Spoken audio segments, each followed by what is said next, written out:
Hi everyone, I'm Ben Visnes and I was the lead animator for the fighting calculators on our safety animation that we created this year for the 2013 season. I'm going to give you a quick behind the scenes tour of how we created the final animation using a free program called Blender. So the basic environment for this animation is just this pit area that you can see right here.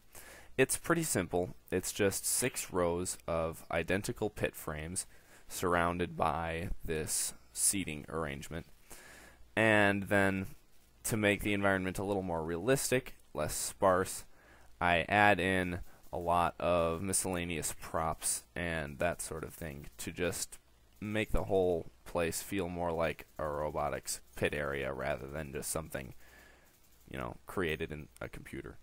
So the props throughout this scene are actually just from a small sample of maybe about 10 props, and they're just duplicated all over the place to give the pit a very busy feel.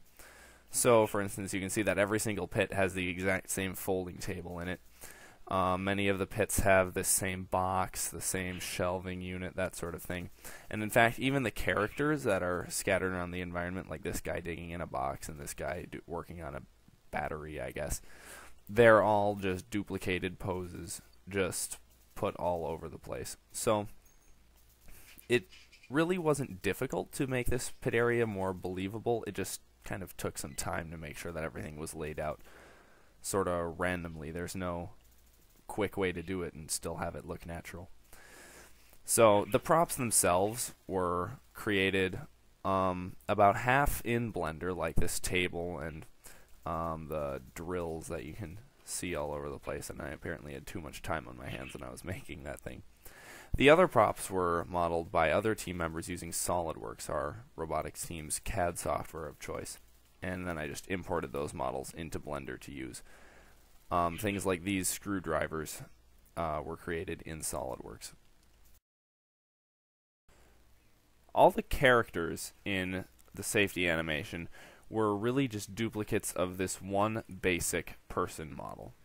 Now, characters that are animated in Blender consist of 2 parts really. The actual character model, which defines the basic shape of the character, and the armature or skeleton that defines what pose the character is in.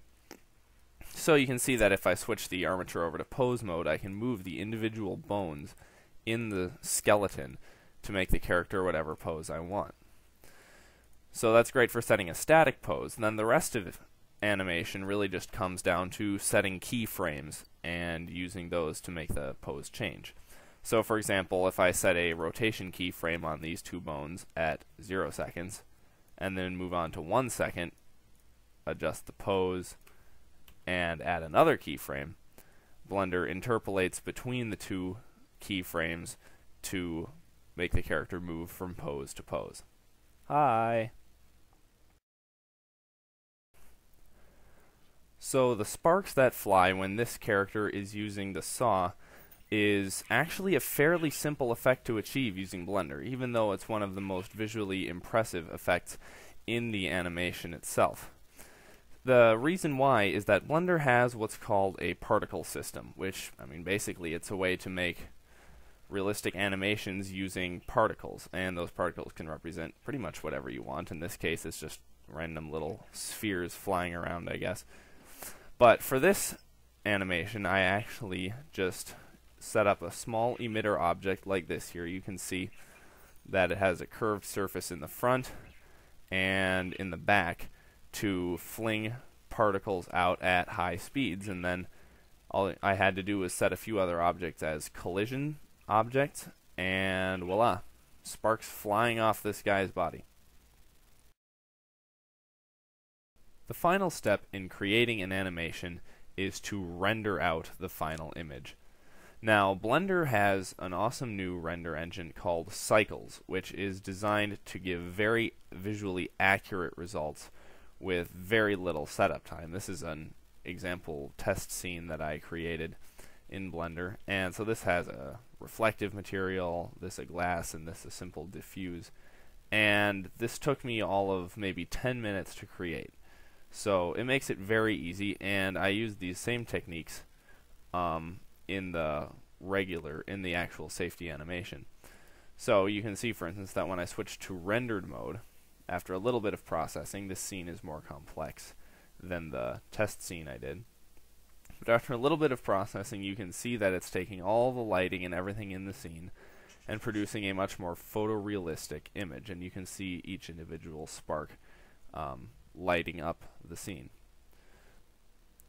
With all of the complex objects in the scene turned on, each frame took approximately 45 to 50 seconds to render for the version that I submitted. Now that was with many of the quality settings turned down and rendering in standard definition.